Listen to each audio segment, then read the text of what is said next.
Je ne manquerai jamais assez de me plaindre de ceux-là qui se lèvent et qui veulent voyager à tout prix.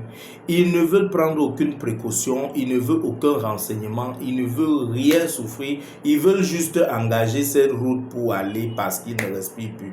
Je peux comprendre que les conditions de vie dans lesquelles vous êtes ne vous permettent même plus à tenir. C'est possible et c'est d'ailleurs ce que la majorité de nos pays africains, aujourd'hui, on ne tient plus. Mais je dis encore, immigrer n'est pas mauvais, voyager pour aller ailleurs n'est pas mauvais, mais c'est la manière avec laquelle nous voulons voyager, le voyager à tout prix, qui n'est pas la bonne méthode. Le choix du mauvais programme, n'ayant pas les moyens de le faire, n'ayant pas le profil requis, il y a tellement des éléments qui font en sorte que, une fois même sur le territoire, quand vous arrivez à atteindre ce précieux sésame, vous ne vous en sortez pas et vous n'allez qu'écoper d'un rapatriement. L'Allemagne, le Luxembourg, tous ces gros pays où c'est beau, où tout le monde agrée, où tout le monde vise à aller rester. J'ai dit dans une de mes précédentes vidéos que l'Allemagne, ce n'est pas un pays comme les autres. L'Allemagne, il n'y a pas de places cachées où on ne peut pas voir comme en Italie, comme en France, comme en Belgique. L'Allemagne, c'est un pays, c'est un pays, et le Luxembourg, c'est une petite boîte comme ça là. Elle est contrôlée et surveillée, donc il n'y a aucune place où tu vas aller là-bas te cacher pour dire que oh, je suis allé dans la zone rurale. Ce n'est pas possible en Allemagne, ce n'est pas possible au Luxembourg. Et tant pis à vous qui continuez à vous faire arnaquer en disant qu'on vous fait le visa de travail du Luxembourg, on vous fait le visa de travail de l'Allemagne. Ce sont des pays structurés. On ne fait pas de visa de travail là-bas si ça ne respecte pas certaines normes. Si tu n'as pas un B2, si tu n'as pas dans une filière qui concerne la santé ou l'ingénierie, tu ne pars pas en Allemagne. Si tu n'es pas un ingénieur en audit, un comptable plein avec au moins 5-10 années d'expérience, ne tente pas d'aller au Luxembourg. Ces pays ont leurs besoins et leurs besoins sont reconnus. Il n'y a pas question je vais aller laver le sol. Tu vas aller laver le sol de qui? Il n'y a pas les gens là-bas pour laver le sol. Donc arrêtez de vous faire arnaquer, de vous faire tromper et renseignez-vous suffisamment. Venez nous rencontrer, posez-nous des questions, écrivez sur nos pages. Nous avons des pages Facebook, WhatsApp, YouTube. Nous sommes là pour vous, on vous éclaire. Et nous avons de la famille, nous avons des frères, nous avons des personnes que nous avons déjà fait voyager.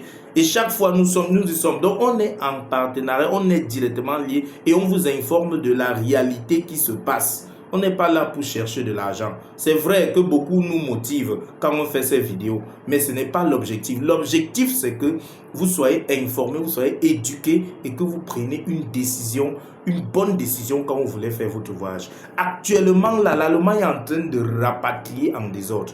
Que vous soyez visiteur, que vous soyez un étudiant qui n'a pas respecté le cursus scolaire et qui présentement n'a pas atteint un nombre de notes qu'il faut, vous allez rentrer dans votre pays. Je reçois des coups de fil. Depuis hier, on ne fait que m'appeler. Oh, boss, je suis en train on dit que je rentre. Je suis seulement en train de fuir. Vous allez fuir, on va toujours vous rapatrier. Le seul conseil que je vais donner à quelqu'un qui n'a pas encore voyagé ou quelqu'un qui est dans ces zones, quittez ce pays, allez en Italie, allez au Portugal, allez en Hongrie, allez en Estonie, allez dans ces pays où il y a les communautés rurales. Allez dans ces pays où tu peux choquer, travailler. Le vrai problème avec ceux qui voyagent là, c'est que quand vous quittez ici au pays, vous voulez aller vous installer dans les métropoles. Vous voulez rester là-bas, vous voulez enjoy le bon vent. Vous avez eu les papiers, vous avez quoi à donner à ce pays. Vous connaissez un pays s'est levé le matin, construire son architecture, implémenter, mettre tout ce qu'il y a de beau pour que vous quittez en Afrique, là où vous ne parvenez pas à manger, pour venir là-bas salir leur mur, n'est-ce pas? Ils ne sont pas là pour ça. Si vous quittez ici pour immigrer, je conseille toujours à tous ceux qui passent par moi, quand vous partez comme visiteur, la différence entre vous et celui qui a pris l'eau, c'est que vous avez pris l'avion, vous n'êtes pas différent. Et une fois donc sur le territoire, engagez le beaux-arts, c'est-à-dire allez au champ, allez travailler, allez choquer. Vous êtes venu choquer et vous avez l'argent. Une fois que vous avez l'argent, je peux vous orienter vers les portes où vous allez passer et avoir un statut. Une fois que vous avez le statut maintenant, vous pouvez évoluer du niveau de champ vers le niveau de la petite location, de la petite maisonnette et ainsi de suite, entrez dans la métropole. Ne vous levez pas, vous restez, vous dites que si vous avez de l'expérience, si vous avez un bac plus 3, si vous avez un bac plus 4, si vous avez de l'expérience professionnelle, venez, je vais vous faire la carte d'opportunité. Vous irez en Allemagne chercher le travail. Vous aurez 1 an sur le territoire et je suis sûr vous allez décrocher un contrat de travail. C'est possible. Vous avez un bac 4, vous n'allez un bac plus 4 et vous ne travaillez pas en Allemagne comment? Vous allez travailler. Ce qui énerve, c'est que vous n'avez même pas le baccalauréat pour la majorité. Vous n'avez même pas de la licence pour la majorité. Vous voulez Beaux-Arts et vous voulez rester au milieu de la ville parce que vous voulez vous filmer, envoyer et dire que vous êtes en bain. Arrêtez un peu ça. Prenez les bons renseignements et évitez de salir ceux-là qui sont encore en route et qui veulent voyager.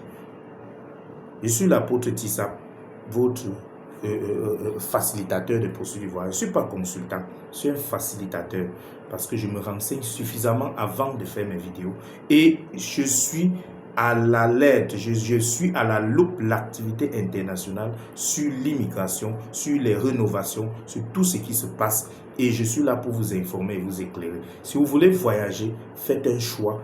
Prenez le temps, renseignez-vous et choisissez le meilleur statut. Vous allez voir qu'une fois arrivé, il y a beaucoup qui sont passés par mes services. Ils ont les passeports en moins d'1 an. J'ai dit, ils ont les passeports italiens, les passeports... j'ai un autre qui a un passeport belge. Il n'a même pas 1 an, il a eu son passeport belge. Ça veut dire qu'il a eu la nationalité belge. Ce n'est pas la magie. Suivez les conseils, suivez l'alignement qu'on vous prescrit. Quand on vous prescrit, respectez. Vous allez voir, vous allez changer votre statut. C'est comme ça, il n'y a pas une magie. Mais si vous voulez vous entêter, allez sur le territoire, commencez à dormir en boîte, marcher aussi, filmer, prendre la neige, montrer aux gens. Vous quittez dans votre pays, vous ne parvenez pas à manger, vous arrivez où vous pouvez manger. Vous commencez à montrer que vous êtes arrivé. Vous allez souffrir et vous allez rentrer dans votre pays, ça c'est clair. Donc, un seul conseil, renseignez-vous et prenez du temps avant d'engager vos procédures. Rencontrez des personnes expérimentées qui maîtrisent la chose et ils vont vous accompagner. Vous n'êtes pas obligé de passer par moi. Il y a plusieurs personnes honnêtes et j'en connais plusieurs même d'ailleurs qui sont très honnêtes, qui peuvent vous renseigner. Il n'y a pas que les malhonnêtes. Il n'y a pas que les malhonnêtes. Avant d'appeler quelqu'un malhonnête, vous êtes venu avec quelle connaissance? Vous ne connaissez rien et vous voulez qu'on vous charge. Venez avec un minimum de connaissances. Quand vous allez vous placer devant quelqu'un en lui posant une question, qu'il constate que vous connaissez un peu, soit il vous dit la vérité, soit il vous dit quittez devant moi. C'est comme ça. Quand vous êtes placé devant quelqu'un, tonneau vide, vous ne connaissez rien. Vous êtes devant un médecin, il vous dit vous avez mal où? Vous-même, vous ne connaissez pas où vous avez mal. Il va vous soigner comment? Faites l'effort d'être attentif, renseignez-vous, soyez éveillés et vous aurez l'immigration de vos rêves. Très bonne journée à tous. C'était l'apôtre Tissap.